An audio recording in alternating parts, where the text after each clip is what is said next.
Good afternoon student.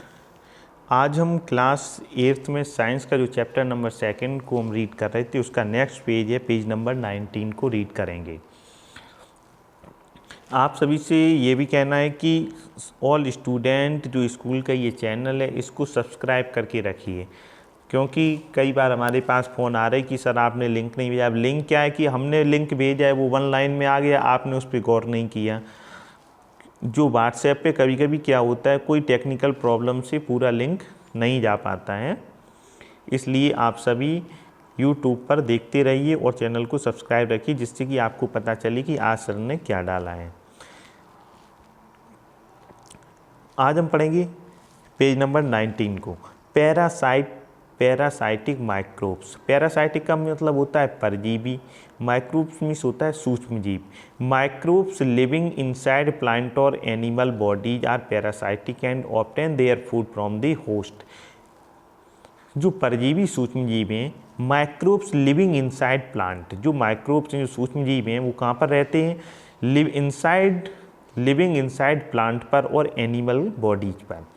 Are parasitic and obtain their food from the host, और ये अपने जो होस्ट होता है, जो मेजबान होता है जिसके पास ही रहते हैं, उससे सारा भोजन प्राप्त करते हैं।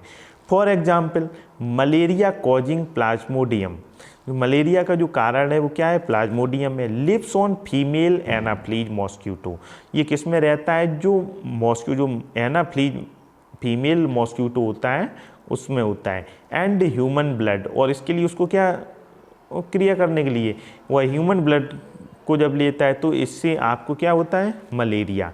तो ये क्या है? ये पैरासाइटिक माइक्रोब्स है। नेक्स्ट है हमारा सिम्बायोटिक माइक्रो, जो सहजीवी सूक्ष्म जीव होते हैं।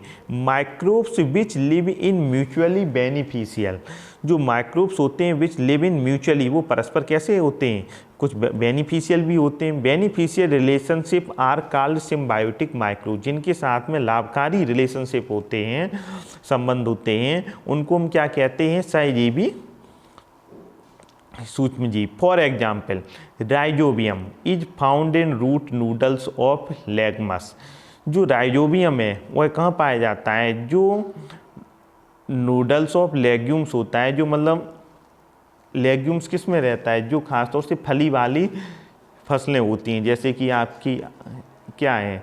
मूंग है, मसूर है, अरहर है, मटर है, इन सभी में क्या है कि जो लेगुमस होता है इससे ये नाइट्रोजन को मिट्टी में शामिल करता है।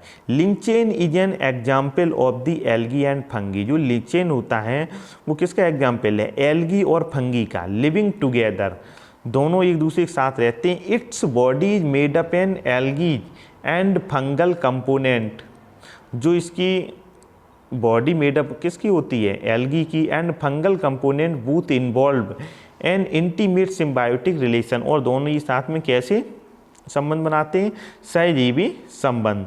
Cellulose digesting microbes living in the rumen, जो सेल्यूलोज को जो डाइजेस्ट करने वाले सूक्ष्म जीव होते हैं वो किसके अंदर होते हैं? रूमेन। हमने आपको पहले ही बताया है, रूमेंटिंग एनिमल्स, जो मतलब जुगाली करने वाले जानवर होते हैं, जैसे काऊ हुआ, आपका सीप हुआ है, गोट हुआ है, जिराफ हुआ है, etcetera. This is called ruminant symbiosis, मतलब जो ये रूमिनेंट होते हैं जुगाली करने वाले, इनको भी क्या कहा जाता है? सिम्बायोसिस। नंबर 2.2 है इसमें major groups of microbes. Microbes are classified into 5 groups, जो सूक्ष्म जीव इनको कितने ग्रुप में डिवाइड किया गया है? 5 में। अकॉर्डिंग टू देयर कैरेक्टरिस्टिक, जो इनकी विशेषताएं उनके आधार पर। In the order of gradual evolution in body organisation, in the order of gradual means होता है धीरे धीरे इवोल्यूशन होता है इन बॉडी ऑर्गेनाइजेशन में। They are virus, bacteria, fungi, algae and protozoa. इनके 5 प्रकार बताए गए हैं। वायरस है, बैक्टीरिया है, फंगी है, algae and protozoa. Some characteristic of different microbes, जो कुछ कैरेक्टरिस्टिक हैं जो डिफरेंट है किसमें? माइक्रोब्स में। नेम ऑफ द माइक्रोब्स, इनको आप ध्यान से देखेंगे, जो ये लिस्ट आपको दी गई है इनको समझने का प्रयास करें। वायरस, ये क्या है? Singular virus. No cellular structure, इसका कोई सेल्यूलर मतलब कोई कोशिकीय स्ट्रक्चर नहीं होता है। और इनका जो साइज आप देख रहे हैं 0.015, इनको आप रीड करेंगे अपनी बुक से। नंबर सेकंड है बैक्टीरिया, सिंगुलर है बैक्टीरियम। अब ये क्या, ये है यूनिसेल्यूलर। यूनिसेल्यूलर का मतलब ये एक कोशिकीय होता है। बैक्टीरिया क्या है, एक कोशिकीय है। Fungi, singular fungus. तो ये क्या है, यूनिसेल्यूलर भी है और मल्टी सेल्यूलर, ये एक कोशिकीय भी होता है और बहुकोशिकीय भी होता है। एल्गी, सिंगुलर में इसको क्या बोलते हैं, एल्गा। क्या बोलते हैं, एल्गा। मोस्टली मल्टी सेल्यूलर, जो एल्गी होती है अधिकतर क्या मिलती है, बहुकोशिकीय। प्रोटोजोआ, नो सेल्यूलर स्ट्रक्चर, इसका भी कोई सेल्यूलर स्ट्रक्चर नहीं होता है। आपको दो हैं जिनका कोई भी सेल्यूलर स्ट्रक्चर नहीं है, वो हैं आपके virus and protozoa. A virus is an biological agent that reproduce inside living cells of other organism. ये वायरस इज बायोलॉजिकल एजेंट है। ये क्या है, बायोलॉजिकल एजेंट है। दैट रिप्रोड्यूस, ये रिप्रोड्यूस कब करता है, inside living cells of other organism. जब ये लिविंग सेल के अंदर जाता है उसके बाद ये अपना क्या करता है, reproduce. Virus are not classified in any kingdom as they are not really alive. Virus को हम किसी में क्लासीफाई मतलब अलग नहीं करते किसी अलग किंगडम में, as they are not really alive, ये वास्तव में क्या नहीं होते हैं, जीवित नहीं होते हैं। Bacteria, fungi and algae are included in plant kingdom. जो बैक्टीरिया, फंगी और ये एल्गी हैं, ये इंक्लूड किस में होते हैं, प्लांट किंगडम में। वेयर आज protozoa are a part of animal kingdom. जबकि आप देखेंगे प्रोटोजोआ किसका भाग है, एनिमल किंगडम का।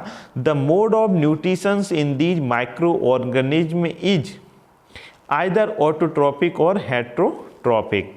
द मोड ऑफ न्यूट्रिशन, जो इनका पोषण का जो माध्यम है micro organism, is either autotrophic, ये क्या होते हैं, स्वपोषी होते हैं या विषमपोषी होते हैं। Most of the algae and protozoa, अधिकतर आप देखेंगे जो एल्गी है और प्रोटोजोआ है, लाइक यूग्लिना पसेसिस क्लोरोफिल। जो प्रोटोजोआ यूग्लिना है इनमें क्या होता है, chlorophyll, and make their on food, और ये अपना भोजन स्वयं बनाते हैं।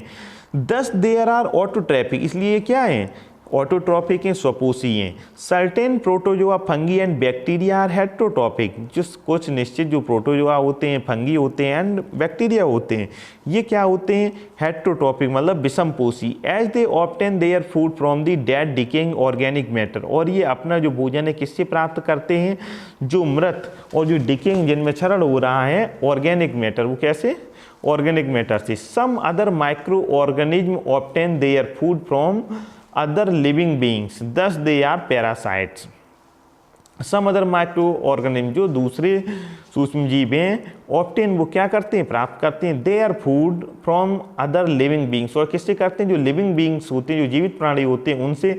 दस दे आर पैरासाइट, इनको क्या कहा जाता है, पैरासाइट। जैसे कि आप देखेंगे अक्सर पेड़ों पे आपको एक पीली पीली लाइन्स पीली पीली उस पर जो अमरबेल आपने देखी हो, उसकी बिल्कुल पतली डंडी सी होती है जो कि पेड़ के ऊपर फैल जाती है, जो उस पेड़ से ही पूरा पोषण प्राप्त करती है, उस पेड़ के ग्रोथ पे असर डालती है, लेकिन जो उसका ग्रोथ का सिस्टम है वो बढ़ता रहता है। अब हम जानेंगे वायरस। अभी आपको पता होना चाहिए जो अभी ये डिसीज आपके सामने है कोविड-19, ये कोरोना, ये क्या है, ये वायरस से है। ये किससे, वायरस से, इसी के बारे में आपको पढ़ाएंगे। The Latin word virus means liquid poison. जो लैटिन वर्ड है वायरस, इसका मतलब होता है लिक्विड पॉइजन, मतलब ये तरल जहर होता है। They are the smallest of all microorganism, ये सबसे छोटा होता है किसमें, सूक्ष्म जीवों में।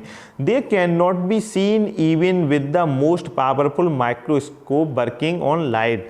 दे कैन नॉट, आप नहीं देख सकते हैं, to seen even with the most powerful, जब इसके लिए आपके लिए अधिक से अधिक क्या हो, अच्छे जो शक्तिशाली माइक्रोस्कोप वो वर्किंग ऑन लाइट, जब आप किस में कार्य कर रहे हो, लाइट में। दे कैन बी ऑब्जर्व्ड, आप इसको कैसे ऑब्जर्व करेंगे, not seen with an electron microscope indirectly, आप इसको तब भी नहीं देख पाएंगे जब आप इनडायरेक्टली इलेक्ट्रॉन माइक्रोस्कोप का प्रयोग करेंगे। It is not clear whether we should call them living और non living because they do not grow on their own. It is not कि यह बिल्कुल साफ नहीं है। Whether we should call them living और नॉन लिविंग, ये living में है non living, because they do not grow on their own, क्योंकि यह अपने में मतलब ग्रोथ नहीं करता है, इसलिए इसको हम ये नहीं कह सकते ये लिविंग है या नॉन लिविंग है। They are non cellular structure, इसका जो स्ट्रक्चर है वो कैसा है, नॉन सेल्यूलर, इसकी कोई कोशिका नहीं है। They can survive and multiply only inside another host organism, they can survive, ये कहाँ पर जीवित रहता है, एंड मल्टीप्लाई, और ये गुड़ज में बढ़ता है, only inside other host organism, जब ये किसी मेजबान प्राणी के अंदर जाता है तब यह मल्टीप्लाई में बढ़ता है, मतलब गुड़ज में बढ़ता है। प्लांट और एनिमल सेल, जब ये प्लांट में या किसी एनिमल की कोशिका में। They are found in virtually every ecosystem on the earth, they are found, हम पाते हैं virtually every ecosystem on the earth, जो इस है उसमें, sorry, they are found in virtually, virtually ये आभासी रूप से पाया जाता है किसमें, इकोसिस्टम में, किसके, पृथ्वी के। These minute lives from are those to be the most evident type of biological entity. These minute life, इसकी जो लाइफ है वो कुछ ही मिनट की हो सकती है। From are thought to be the most evident type, इसके कई प्रकार के, प्रचुर मात्रा में इसके प्रकार हैं, और बायोलॉजिकल एंटिटी, जो इसकी बायोलॉजिकल सत्ता है। The four major district structural form of virus are rod shaped होता है, ये पॉलीगोनल होता है, सेरिकल होता है, क्यूबिकल होता है, but their names have been derived from the respective host और डिसीज दे कॉज, लेकिन जो इसके नाम है वो किससे प्राप्त किए गए हैं, जो जिस ये होस्ट से जुड़ा हुआ है और जैसे ये बीमारी से जुड़ा हुआ है उससे, जैसे कि फॉर एग्जांपल TMB। आपको ये बताना चाहेंगे जो कोरोना है उसकी कोशिका नहीं होती है, उसमें दिया गया है नॉन सेल्यूलर स्ट्रक्चर है इसका।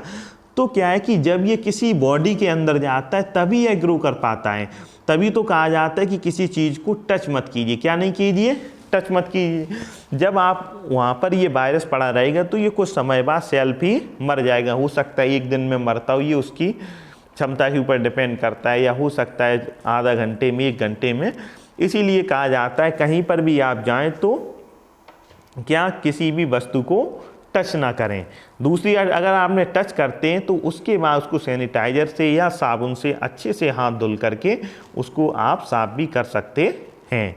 दूसरी बात है हमेशा मास्क लगा के रखेंगे, तो इससे क्या है कि अब एक व्यक्ति के अंदर तो ये पहुंच गया वायरस, अब जैसे ही उसने खांसा या छींका तो उससे क्या है कि उसके मुंह से जो ड्रॉपलेट्स जो छोटी छोटी जो पानी की बूंदें निकलती हैं उसके माध्यम से तो ये आपके बॉडी में प्रवेश कर जाता है।